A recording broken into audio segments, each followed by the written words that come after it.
So here we have a maximum depth question. They're fairly straightforward to answer, but this one is testing another piece of your knowledge with regards to the rules of using the RDP. So you plan a dive to 60 feet for 50 minutes, followed by a 2-hour surface interval. What is the maximum depth if you wish to do a second dive of 25 minutes? So as always, being methodical and laying out a table to put the numbers from the question into it. The first dive depth, 60 feet. Then we've got the 50 minutes, the time of the first dive. We can enter that in. Scrolling from left to right, our next blank is the surface interval, which we're given in the question as being 2 hours. And then the final number we're given in the question is the fact that we want our second dive to be a 25-minute dive. So, with all that information written in on the diagram, we now need to work the question. Starting from the left of the diagram, moving towards the right, the first two bits of information we've got are 60 feet for 50 minutes. We can use side 1 of the table to find our pressure group at the end of the first dive.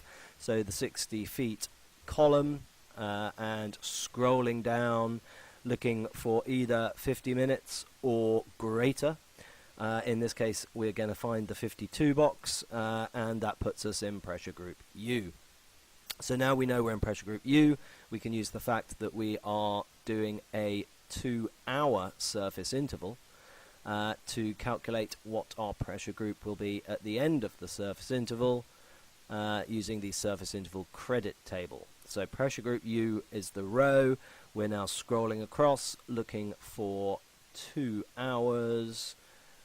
Which we will find a little bit further along there. Here it is, 1 hour 57 to 2:44. That puts us in pressure group B at the end of the surface interval.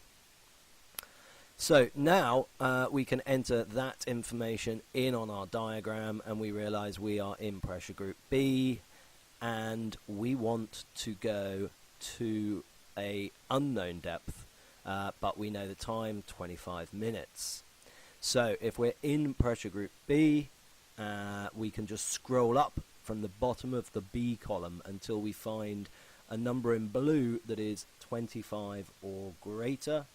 There we can find it jumps to 31. So that tells us that our maximum allowable depth per the table would be 70 feet. But you've always got to do your deepest dive of the day first. You should not do a second dive that is deeper than your first dive. So whilst the table would allow us 70 feet in terms of our NDLs, another rule of the RDP requires us to do 60 feet as our maximum depth, not the 70 that would be allowable, to make sure we don't do a repetitive dive deeper than the previous dive. That was the trick that may have caught you.